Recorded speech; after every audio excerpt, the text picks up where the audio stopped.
Good day mga friend, welcome to Himorax Car Tech.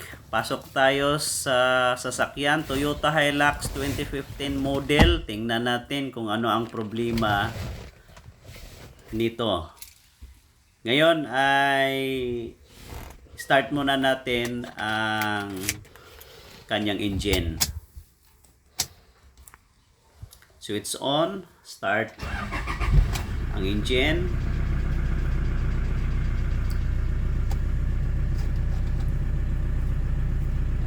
Okay, dito sa itinuturo ko ay hindi sumasabay yung selector kapag isi-shift mo ang kanyang shifter katulad sa ginagawa ko ngayon.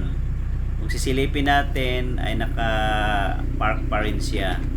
Okay, ilagay natin sa reverse at tingnan natin kung sumabay ang selector. Okay, nasa park pa rin siya pero naka-reverse. Lagay natin sa neutral position. Naka-neutral position pero hindi pa rin sumasabay ang selector. Nasa park pa rin siya.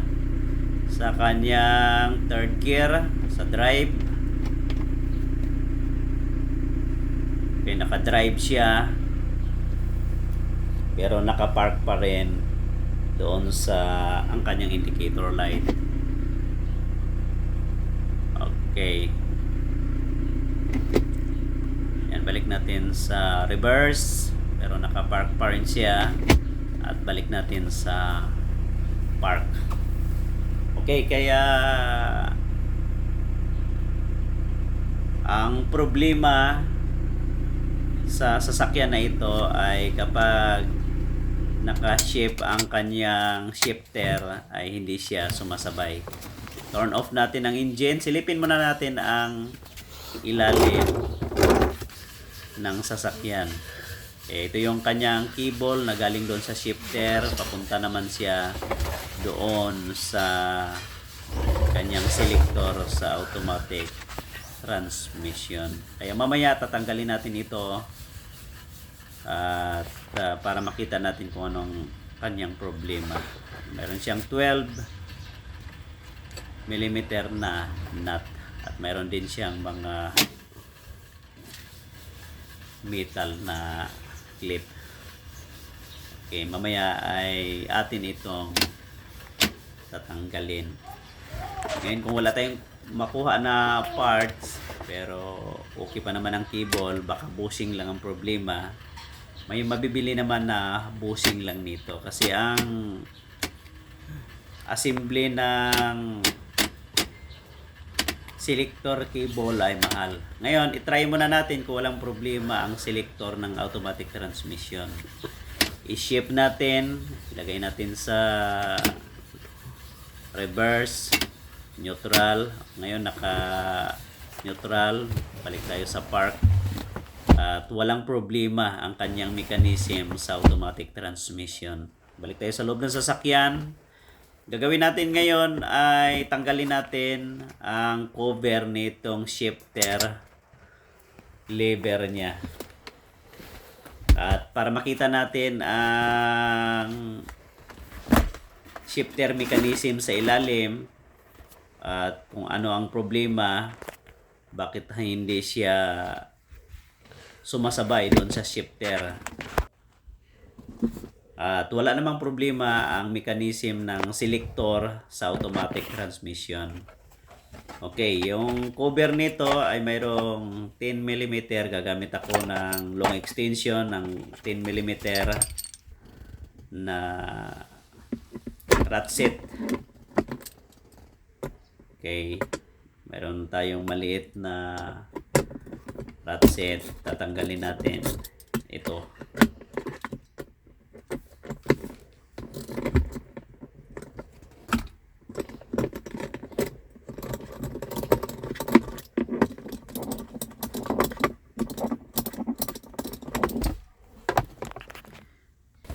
Kaya kapag ganito ang problem ng ating mga automatic transmission, don't panic guys, mga friend, kasi hindi naman ito ganon ka complicated. ay nare-repair ito at hindi naman talagang mahal ang mga parts nito. Of course, ibang usapan na kapag nandoon na tayo sa dealers. Okay, tanggalin natin yung sa shifter niya, itong head niya mismo, knob. Okay, hitin lang natin yan. Tapos natanggal na rin natin yung kanyang dalawang bolt na 10mm at yung lock doon sa dulo na dalawa. Itong cover, bunutin natin itong cover na ito. Yan, naka-clip lang din yan guys. Ayan yung mga clip niya, may socket. Tanggalin natin yung mga socket. Bunutin natin yung sa lighter niya, may socket yan. Okay, tanggalan natin. Ngayon ay tingnan natin kung mabunot na natin itong kanyang cover ng sa shifter assembly cover.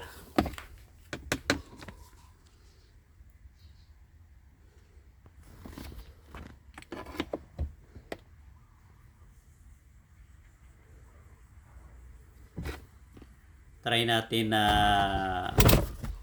iangat kung wala nang kumakapit. Okay, kaya ganun lang pagtanggal ng cover ng shifter lever. Ito yung assembly niya na shifter.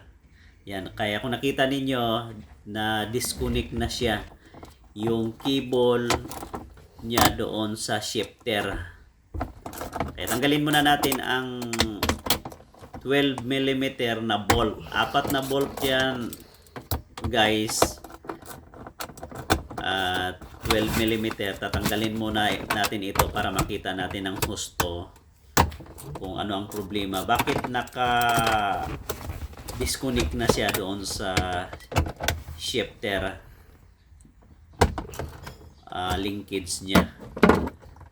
Sa ilalim kanina sa selector doon sa automatic transmission, nag-shift siya at walang problema. At ang nakita nating problema so far ay itong kanyang automatic cable sa selector from automatic transmission. Nakita ninyo naka-disconnect doon sa shifter na mechanism niya. Ayan, hindi ko tinanggal yan, talagang naka-disconnect lang siya. Ayan, kaya nakita ninyo malaki na yung butas at basag na yung kanyang bushing. Kaya bushing ang problema nito, pero tanggalin pa rin natin ito, baka sakaling may makuha na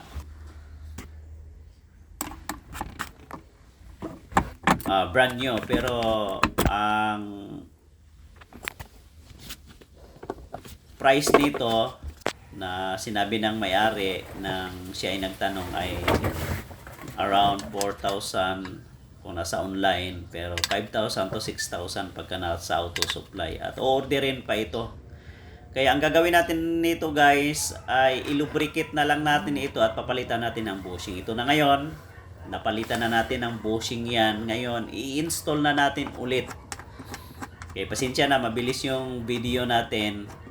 Pero, napalitan na natin ang bushing. Ngayon, i-salpak na natin, i-install na natin yan.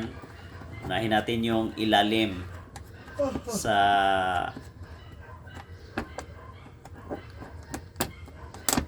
selector cable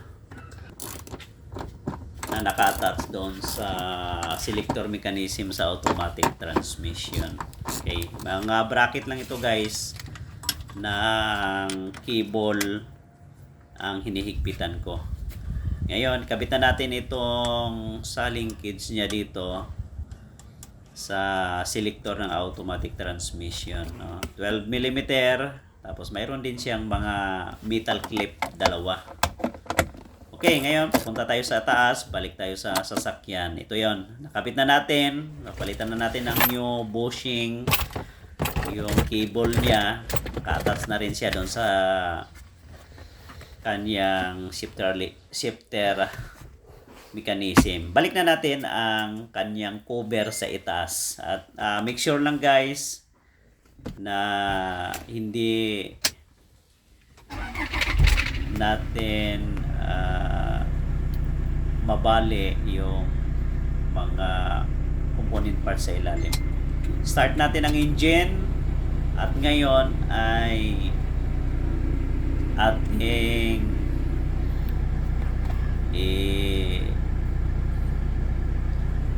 try kung sasabay na yung selector doon sa dashboard at doon sa shifter niya. I-shift natin ng reverse at tingnan natin yung indicator na reverse. Okay, nakita ninyo ay tumatakbo na siya. Yan, tumatakbo na siya pababa. Okay, nasa second gear, nasa low gear na siya ngayon. Balik natin sa taas. Okay. One more shifting from up to down, up. Okay, good job, nakuha natin. Okay, natapos na natin kabit ang cable shifter ng transmission. At kanina nakita natin ang trouble. Dito sa dashboard ay naka-park siya palagi. At kahit ilagay mo sa reverse, neutral, drive, second drive at saka yung low niya ay hindi siya sumasabay. Pero ngayon ay na-fix na natin ang shifter cable niya. Ngayon i-start natin ang engine.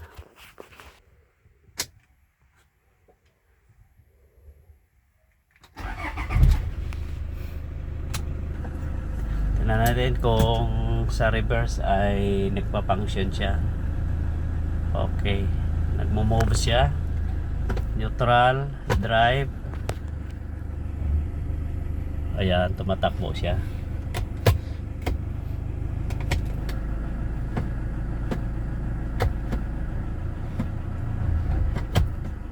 Okay, na-repair na natin siya. Back to normal operation. At na-solve natin ang kanyang trouble. Kanina nanatili siya sa park, pero kapag i-shift mo itong kanang shifter ay ang kanyang selector na nanatili doon sa park position. Ayan, pero ngayon ay gumagana na siya. Ayan, kanina although nagsishift siya pero hindi siya tumatakbo. Okay, ngayon ay back to normal operation. At ang problema kanina yung cable shifter ay yung kanyang bushing. Gusto naming palitan ng bago pero walang stock, kailangan pa ng 1 week. Kaya ang ginawa namin, nilagyan na lang ng bushing, masikip na bushing para hindi siya lalabas. Kapag lumalabas siya sa bushing niya, hindi siya magsiship. Kaya na-solve natin ang problema. Okay, dito nagtatapos ang aking video sa Hi Murax Kartik YouTube channel. Maraming salamat po sa inyong support, panonood. Paki-subscribe po ninyo ako, yung aking maliit na channel, at paki-hit ang notification button para updated kayo sa aking mga video. Maraming salamat mga friends at ingat po kayo palagi.